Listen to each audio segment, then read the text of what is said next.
Hey everybody, this is Matt. I'm making a new Heroclix video, and this video is going to be talking about the Superior Foes of Spider-Man release event at my local area. And it's just going to take a kind of a different video because I don't actually have any figures to show off in person.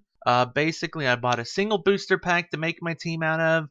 I pulled a one-man army piece that my friend wanted. I played with that one piece and then afterwards gave the entire booster to my friend. Traded it for a Wiccan piece that I really wanted.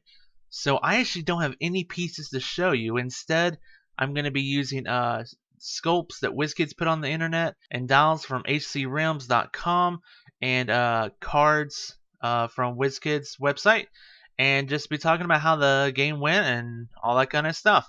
So basically we had 6 people show up, and then before we got started, 2 of the kids that we normally have showed up. So we had 3 kids and 5 adults. So what I did was I decided that the 3 kids and me were gonna have a battle royale that could take up the entire time of the event, and then the 4 adults could have regular Swiss games.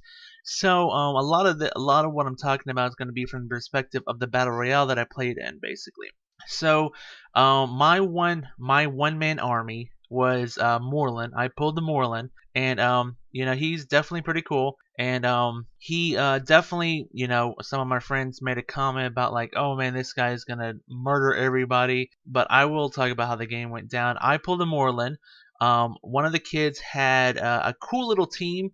His dad had helped him make a team. He had the Green Goblin, he had Stilt Man, and he had Speed Demon. So he had like a Sinister Syndicate theme team. So that was pretty cool. I remember it now. Okay, so one of the kids had a Spider-Man 2211 and a Mr. Hyde team, which came out exactly 200 points. And then the other kid had a common Spider-Man at 70 points, a Sandman at 90 points, and a J. Jonah Jameson at 30 points, which came out at 190. We were playing a 200-point build, and the reason we went 200 points is because of pieces like Ares and Moreland, which was basically a one-man army, and I really didn't want players to be able to have a Moreland or a Ares and other like 100 points worth of support. Like a J. Jonah Jameson and stuff like that. So I capped it at 200 points, and I think it went pretty well.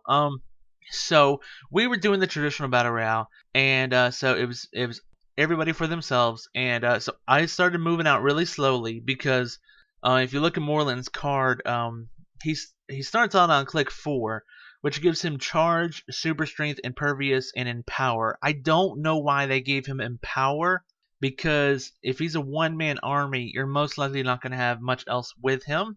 But the charge, he only has a 5 movement charge and no range. So I know if I place myself out there really early on, I could get beat down and everything. So I held back. But he has this really cool special. Oh, it's a special movement, but he doesn't get it until his 5th click. Oh well, I totally misplayed that. I thought I could have done that any time. Basically, you can place him adjacent to an opposing character within 8 squares if they have the animal or Spider-Man family keyword, but you can only do it on his 5th click, which is his 2nd click technically from his starting line. But I never got clicked onto there, so I wouldn't have been able to do it. Anyway, so Moreland is kind of slow. I'll just say that. And I guess he's a piece that you just want to just base somebody, then make sure they don't damage you really badly, and then just steal energy back up. But I played it really safe with him, and that probably is what cost me the game. I would say there were some definite big threats. So like one kid had Sandman, one kid had Speed Demon, and another kid had Spider-Man 2211. The Speed Demon from the very beginning was a huge threat because he could hypersonic out there, hit some money for 3 with 11 attack. He can drop down the speed token, and if needed, be far away from there and still make a close combat attack against them. He doesn't actually start out with a flurry thing, which is kind of disappointing. But he's a super threat because if he moved during his last turn, he can use energy shield deflection, and he already has combat reflexes. So basically, normally if you try to punch him, you have to hit a 20. which could be really hard to hit. But if he's moved during his last turn, even if you try to shoot him, you have to hit a 20. So like basically nobody could hit Speed Demon. Nobody could hit Speed Demon. He would run up there, he'd punch somebody and land and like move away, and they try to charge and punch him, and they just miss because they couldn't hit the 20. They just couldn't hit the 20 on him. And Speed Demon was a huge threat, especially with that Indomitable. Man, for 80 points, Speed Demon is a beast. And so he was a definite threat. And then but he moved out really early, while his Green Goblin and his Stilt Man kind of just held back some. And I think that was part of his mistake. He should have moved forward a little bit more. And then the player that had the Sandman, J. Jonah Jameson, Spider-Man, the Sandman moved really far out there really early on. He can kind of do that because he has that starting out invulnerability. And he got based really early on. Well, not really early on. He got based when one of the other players, Stiltman and Green Goblin, moved up next to him. And that's kind of what Sandman needs perfectly. Sandman, you need somebody to land right next to you so that you can drop down that sand token, that sand wall token, okay, and make it be like a wall in between you, the two pieces, and then use his sidestep back. And as long as you're within 3 squares of that token he put down, he can just make a free attack every single turn. And one of the kids did a really, really cool thing where he used his J. Jonah Jameson to boost Sandman's attack to like 11 and just kept going at the Green Goblin. But the Green Goblin, I will say this, the Green Goblin had this really cool mastermind thing. So he could mastermind regardless of point value if the friendly character shares a keyword. And all the pieces had Sinister Syndicate. So he was masterminding damage on the Stiltman. But Stiltman has a really cool thing. Whenever Stiltman would take damage from an attack, you may instead remove a leg extension and roll a d6 on a 1 through 3, dealing 1 unavoidable damage. So he was able to mastermind a good amount of damage on the Stiltman. And Spider-Man 2211 got in a big fight with the regular Spider-Man. And the regular Spider-Man had help from J. Jonah Jameson. So like Spider-Man 2211 only had like a 10 attack, but he had probability control. While the regular Spider-Man had an 18 defense with super senses, but J. Jonah Jameson could boost that 18 to a 20 because Spider-Man had Spider-Man family keyword. So again, it was these 20 defenses that was just so hard to hit. Even with probability control, Spider-Man 2211 just couldn't hit him. And then the regular Spider-Man, I honestly think the common Spider-Man's really, really freaking good. Then the regular Spider-Man could use Close Combat Expert. On top of that, J. Jonah Jameson could boost the regular Spider-Man's attack to a 12. So then when that Spider-Man uses Close Combat Expert, it can put both into damage. So now that Spider-Man's a 12 attack for 5 damage onto Spider-Man 2211, who, has invulnerability and stuff. Basically, they just, they battled the entire time.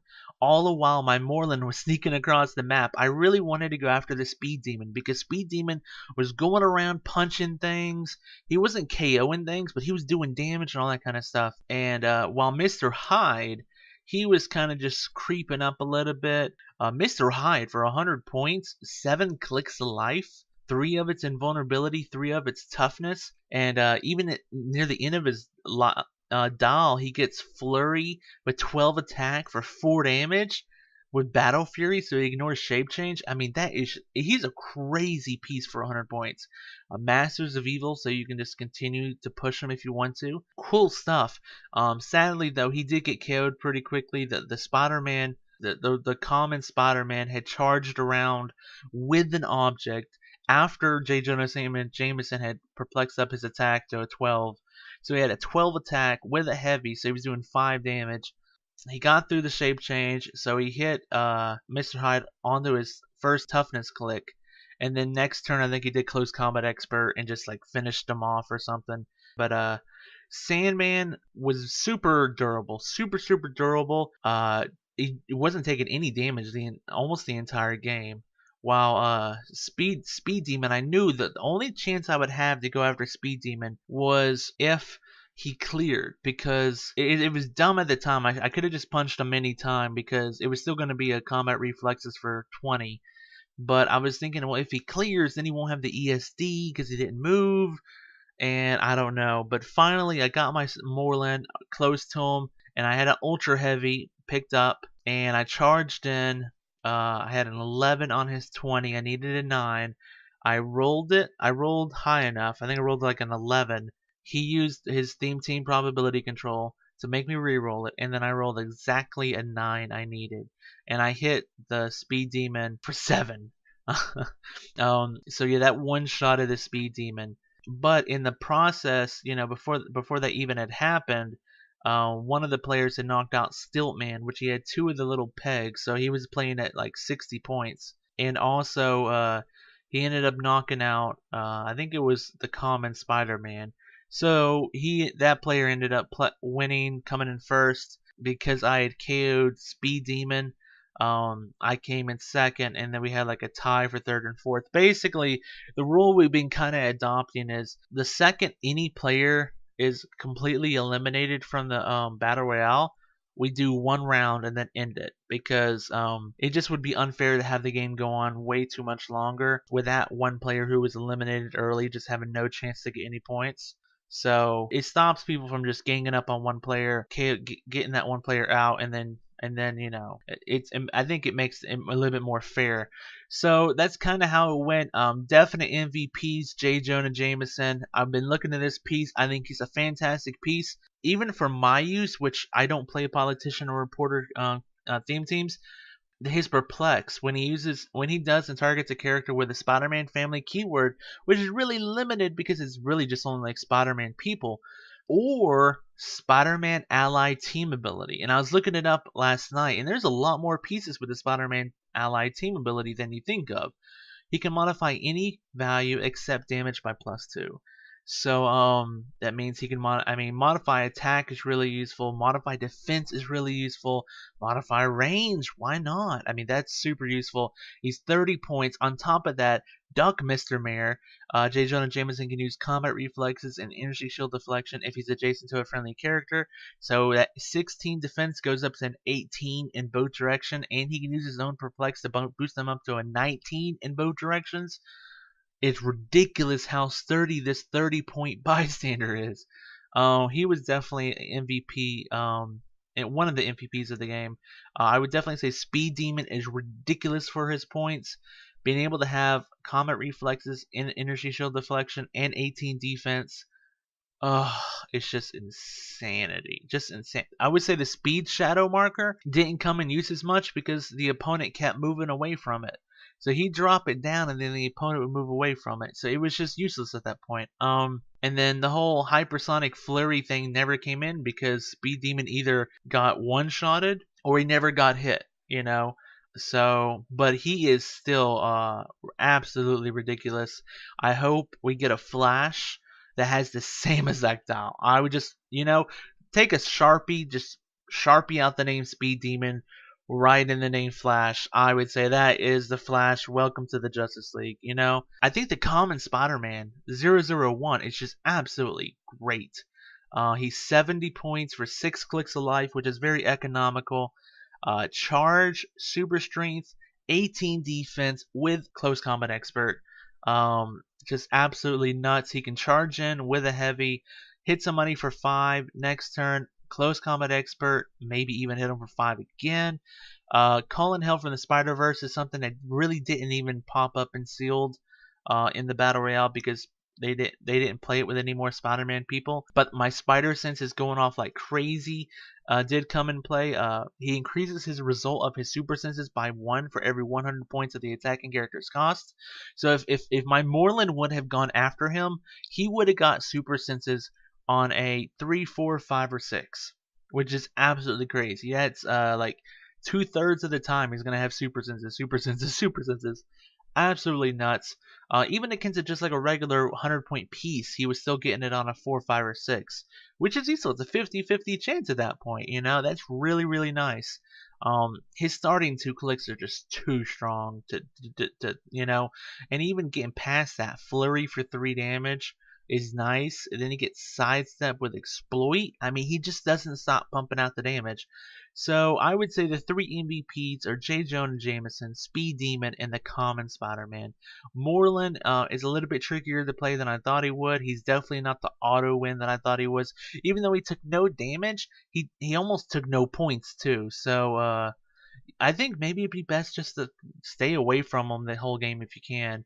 Green Goblin didn't really play that much of a role, but then again, I was playing with kids and they're still learning the game, so maybe they could have played him a little bit better. Sandman is really cool without wall token, but even with the wall token, it's still very easy to shoot at Sandman diagonally, and that's an issue.